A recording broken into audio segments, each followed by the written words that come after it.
Shares of Mediterranean fast casual chain Cava moving sharply higher this morning. The company raised its full-year outlook after the second quarter results beat analyst estimates. The stock now up more than 400% since its IPO in June of 2023. Remember it well. Joining us now in a first on CNBC interview is Cava co-founder and CEO Brett Schulman. We're getting all the background. Fascinating. It is, because I can't believe it's been 5 quarters already that you've been able to report since Cava, and I can't believe the stock performance. Although, as I said, I've eaten there, and I do believe the stock performance. I really liked it. I've only been there once, but the 5th quarter, you said you would characterize it as maybe the best quarter you've had.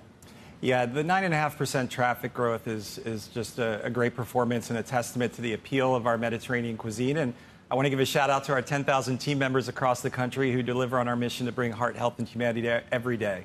And I think our results are a reflection of that. You were one of the co-founders in the original Cava. We just found out it's still around. It's Cava Meze, did you say, in Rockville, Maryland, and they pioneered.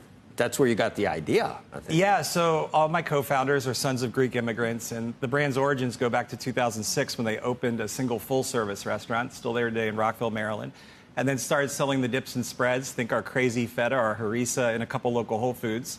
I was introduced to my co-founders from a friend from college who cousin is one of my co-founders, and they asked me to join up, be their 4th partner, and we took elements of both of those businesses, the full-service restaurant and our grocery products, and put it in a fast, health-based format to really unleash the power of this food to the world. Can we talk just about how you're pricing things? If we've got price gouging legislation around. Have you raised prices more than your costs have increased? I think that's been one of the things that has really helped us drive our success and drive our traffic. If you think about from the end of 19 to the end of 23, we only raised prices about 12% during that time period. CPI went up about 18%.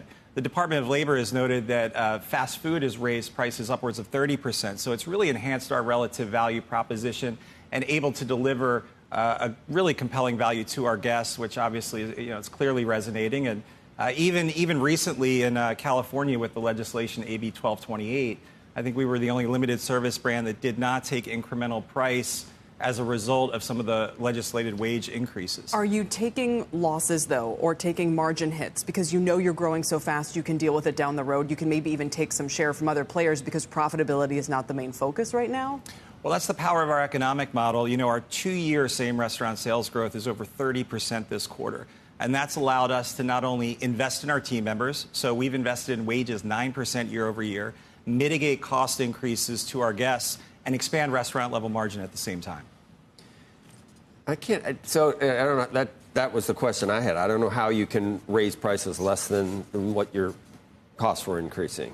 Well, I think it's how we've built this business from the very beginning. We have vertically integrated production capabilities. So we have 2 manufacturing facilities where we make our fresh dips and spreads, that tzatziki with fresh cucumber, fresh dill, just like Chef Dimitri made in that original Cava restaurant, but we're making it in 9,000-pound batches. And that allows us to take the complexity out of the 4 walls of our restaurants and bring you that fresh product at scale consistently with quality and cost effectiveness. We source over 85% of our ingredients directly from our grower rancher partners.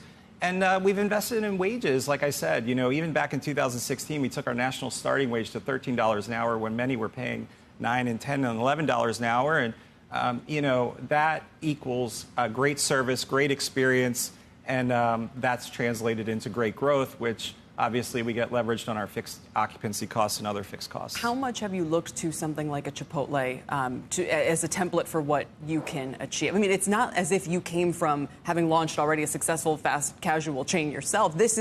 It's hard to get it right the first time. So what is the blueprint? What is the game plan? And many people, there's all these memes going around after the quarter where people are saying your market cap is $37 million per Cava location right now. Even Chipotle is only 21. In other words, the market is assigning a huge premium to what you're doing. But what does the growth blueprint look like?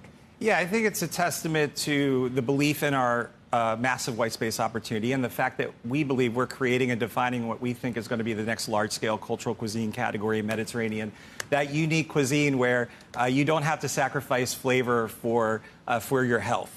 And so our growth plan is 1,000 restaurants by 2032, so that's about a 15% plus compound annual unit growth rate. Three times as many as you have now, but still only a third of what Chipotle has, roughly. Yeah, so we're still pretty small in that regard, and I say restaurants do not scale like SaaS software. It takes a lot of great people, a lot of process, a lot of infrastructure that we've invested in heavily over the years to be able to scale like we're growing today. What does it mean for where you end up? Where are you not right now? And what are the plans? How many do you add per year? And that must be hard to do. Yeah, it's that's the other great thing about this white space opportunity. We operate in 25 states in the District of Columbia today. Okay. We just opened our first locations in the Upper Midwest in Chicago. So we have those are our only locations in the Upper Midwest. We're not in the Pacific Northwest or Northern California. Plus, we think we have tremendous depth and breadth of expansion in the 25 states we operate in today. You're not going to 50? Someday we aspire to be in all 50 states across the US. So how many are you averaging new ones per year? Yeah, so this year we raised our guidance from to 54 to 57 new locations this year, and then we've kind of committed to 15% plus growth rate from here on out.